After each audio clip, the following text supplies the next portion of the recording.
Breaking లో చూసాం. ఏపీలో ఎన్నికల సంఘం కీలక ఆదేశాలు జారీ చేసింది. బాణసంచా విక్రయాలపై ఈసీ నిషేధం విధించింది. జూన్ 4న ఎన్నికల ఫలితాలు వెలువడే నేపథ్యంలో ఏపీలో ర్యాలీలు ఊరేగింపులకు అనుమతులు రద్దు చేసింది ఈసీ. రాష్ట్ర వ్యాప్తంగా బాణసంచా విక్రయాలపై నిషేధం విధించామని, ఆంక్షలు ఉల్లంఘిస్తే కఠిన చర్యలు తప్పవని హెచ్చరించింది.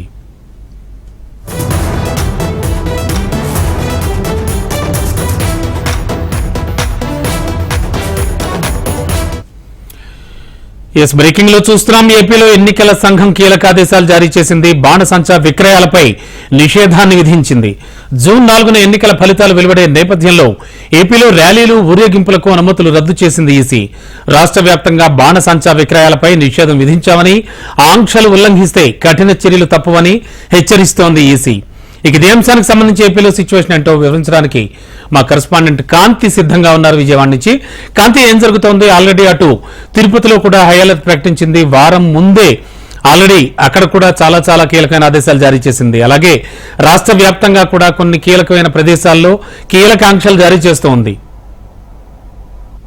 ఎస్ రమణ బాబు, ఆంధ్రప్రదేశ్ లో ఏదైతే పోలింగ్ తర్వాత జరిగినటువంటి సంఘటన దృష్టిలో ఉంచుకొని ఈ కౌంటింగ్ తర్వాత కూడా ఇబ్బందులు తలెత్తకుండా ఉండేలాగా ఈసీ తగు చర్యలు తీసుకుంటుంది. రాష్ట్ర వ్యాప్తంగా 168 సమస్యాత్మక కేంద్రాలు ప్లేసెస్ ని గుర్తించడం జరిగింది. అయితే ఎక్కడైతే గొడవలు జరిగే ప్రాంతాలు ఉన్నాయో వాటిలన్నింటిలో కూడా పోలీసులతో పటిష్టమైన బందోబస్తుని ఏర్పాటు చేయడము, ఎక్స్ట్రా ఫోర్స్ ని కూడా అక్కడ పెట్టుకోవడం జరిగింది. అయితే బాణసంచా ఏదైతే గెలిచిన తర్వాత గెలిచిన అభ్యర్థి బాణసంచా పేలుడు ఇటువంటి ఊరేగింపులు కార్యక్రమాలు ఉంటాయి కాబట్టి ఈ ఊరేగింపుల కార్యక్రమంలో బాణసంచా కాల్చడాన్ని ఈసీ నిషేధిస్తూ ఆదేశాలు అయితే ఇవ్వడం జరిగింది. ఈ ఆదేశాలు జూన్ 5 వరకు కూడా కొనసాగుతాయి. జూన్ 4వ తారీఖు ఫలితాలు వెలువడిన తర్వాత ఏవైతే ఇన్సిడెంట్స్ జరుగుతాయో ర్యాలీస్ లో కూడా ఎటువంటి అవాంఛనీయ సంఘటనలు జరగకుండా ఉండేలాగా ముందస్తు చర్యలు తీసుకునే దాంట్లో భాగంగానే ఈ చర్యలు తీసుకుంటున్నట్లుగా తెలిపింది. అలాగే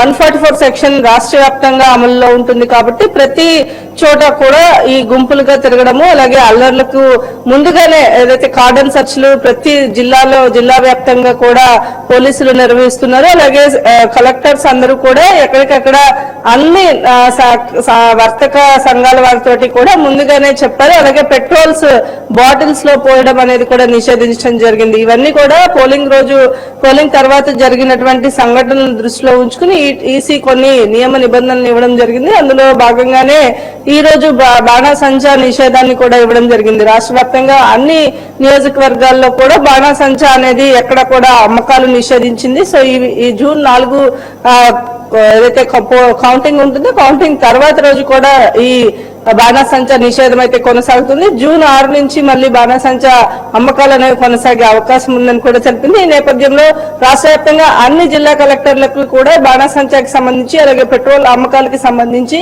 కీలక ఆదేశాలను ఈసీ జారీ చేసింది. రమణబాబు, ఓకే, కొన్ని సమస్యాత్మక ప్రాంతాలు అంటే చాలా కీలకమైన ప్రాంతాలు, అత్యంత సమస్యాత్మక ప్రాంతాలుగా గుర్తించిన చోట ఎటువంటి ఆదేశాలు జారీ చేసింది? ఏమంటోంది ఈసీ?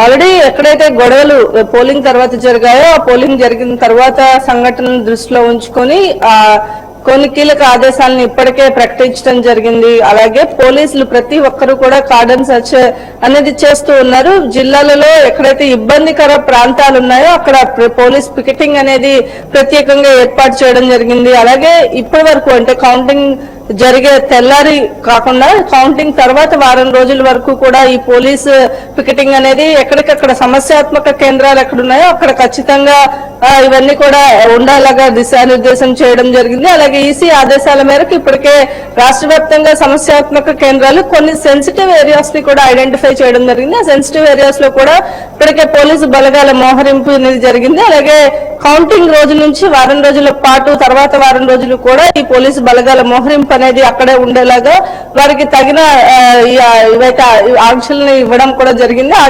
ఆజ్ఞలు జారీ చేశారు. అలాగే బాణసంచా నిషేధం, అలాగే పెట్రోల్ బాటిల్స్ లో పెట్రోల్ కావచ్చు, పెట్రోల్ బాంబ్స్ అనేవి కూడా చూసాము. అక్కడ ఎక్కడైతే మాచర్ల పల్నాడు జిల్లాలో కావచ్చు, తిరుపతిలో కావచ్చు, తాడిపత్రి ఇటువంటి చోట ఈ పెట్రోల్ బాంబ్స్ ఏదైతే యూజ్ చేసి గాయాలు అవడానికి కారణమయ్యారో అల్లర్లు చెరలేగాయి. కాబట్టి పెట్రోల్ కూడా రాష్ట్ర వ్యాప్తంగా ఎక్కడ కూడా పెట్రోల్ బంక్స్ లో పెట్రోల్ విడిగా ఇవ్వకూడదని జరిగింది రాముడు గారు. Okay, thank you Kanthi.